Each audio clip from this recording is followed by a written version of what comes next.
Dealings with the Dead, number 49. Self-conceit and vanity are very pardonable offenses, till, stimulated by flattery, are aggravated by indulgence. They assume the offensive forms of arrogance and insolence. If we should drive from the circle of our friends all who are occasionally guilty of such petty misdemeanors, we should restrict ourselves to the solitude of Selkirk. There are some worthy men with whom this little infirmity is intermittent, alternating like fever and ague between self-conceit and self-abasement, like some estimable people of both sexes, who at one moment proclaim themselves the chief of sinners, and the next are in admirable working condition as the spiritual guides and instructors of all mankind. These persons, under the influence of the wind, are the weather, are the world's smiles, are its frowns, are the state of their digestive organs, indicate by their air and carriage today a feeling far on the sunny side of self-complacency and of deep humility tomorrow. William Bootle has been dead some 20 years. He was my schoolfellow. I would have undertaken anything for Bootle while living, but I could not undertake for him when dead. The idea of burying Billy Bootle, my playmate, from the cradle. We were put in breeches the very same day, with whom I had passed simultaneously through all the epochs, rattles, drums, go-karts, kites, tops, bats, skates. The idea of shoveling the cold earth upon him was too much. I would have buried the governor and council with the greatest pleasure, but Billy Bootle, I couldn't. So I changed works that day with one of our craft who comprehended my feelings perfectly. And if someone succeeds in life, death is, the best day of their life. I shall never forget my sensations. The first time he called me Mr. Wycherley, we had ever been on terms of greatest intimacy and had never known any other words of designation than Abner and Bill. I was very much amazed, and he seemed a little confused himself when I laughed in his face and asked him what the devil he meant by it. But he grew daily more formal in his manners and more particular in his dress. His voice became changed. He began to use longer words, assumed an unusual wave of the hand, and a particular movement of the head when speaking, and when taking on the most commonplace topics, he had a way quite new with him of bringing down the forefinger of his right hand frequently and forcibly upon the ball of the uplifted thumb of the left. He was a leather breeches maker, and I caught him, upon 2 or 3 occasions, spouting in his shop all by himself before a small looking-glass. He once made a pair of buckskins for old General Heath. They did not fit. The general returned them, and Bootle said he would have them taken into a new draft. I thought he was a little deranged. Taken where? Said the old general. Bootle colored and corrected himself, saying he would have them let out. He had 2 turns of this strange behavior in 1 year, during which he was rather neglectful of his business, pompous in his family, and talked to his wife, who was a plain and notable woman, of nothing but first principles and political economy. In the intervals between these attacks, he was perfectly himself again, and it was Abner and Bill as in former days. I have often smiled at my own dullness in not sooner apprehending the solution of this little enigma. Bootle was a member of the legislature and the fits were upon him during the sessions, no man probably was ever more thoroughly confounded than my old friend, when, it having been deemed expedient to complement the leather breeches interest, the committee requested him to permit his name to be put upon the list of candidates as one of the representatives of the city of Boston in the general court. He could not think of it. The committee averred the utter impossibility of doing without him. He was ignorant of the duties.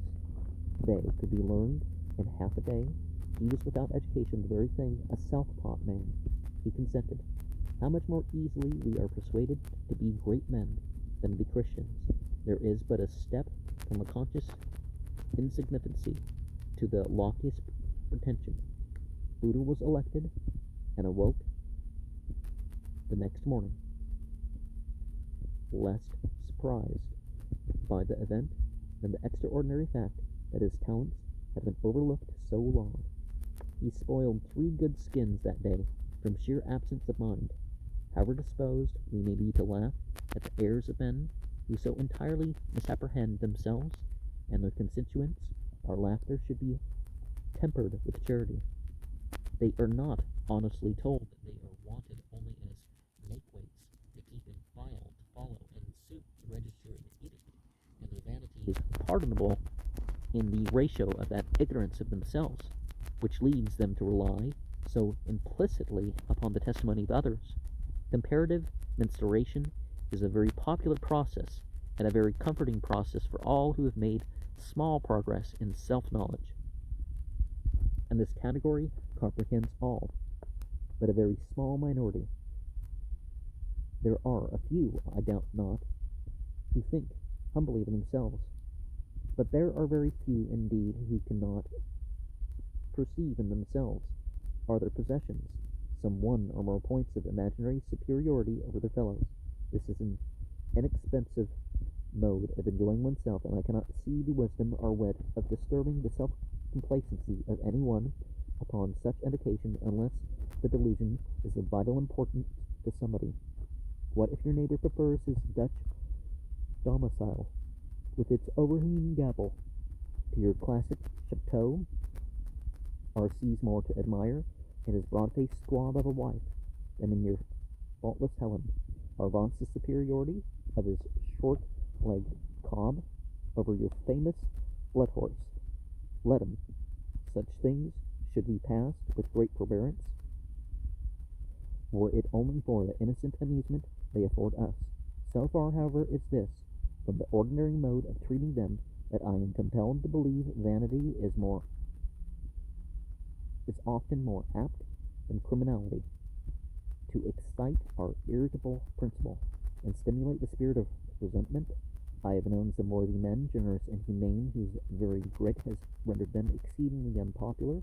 I once heard a pious and reverend clergyman say of one of his very best parishioners, but whose unfortunate error of hauteur was rather remarkable, that, with all his excellent qualities, it would do the flesh good to give him a kick. From 1,000 illustrations which are all around us, I will select one only. The anecdote which I am about to relate may be told without any apprehension of giving offense, as the parties have been dead some 30 years. A worthy clergyman residing in a neighboring state grew old, and the parish, who entertained the most cordial respect and affection for this venerable soldier of the cross, resolved to give him a colleague. After due inquiry and a quantum sufficit of preaching on probation, they decided on giving a call to Parson Brocklebank. He was a little, red, round man, with a spherical head, a brougham nose, and a gait, the like of which had never been seen in that parish before. It had not attracted particular notice until after he was settled. To be sure, an aged single lady of the parish was heard to say that she saw something of it at the ordination when Parson Brocklebank stepped forward to receive the right hand of fellowship. Suffice it to say, for the reader's particular edification, that it was indescribable. It became the village talk, and is thought to have had an injurious influence in retarding a rival, which seemed to be commencing just before the period of the ordination. However lowly in spirit the new minister may have been, all who ever beheld him move were satisfied at a glance, and that he had a most exalted opinion of himself, and yet he was an excellent man. This unfortunate trick of jerking out the hips, and those rotundities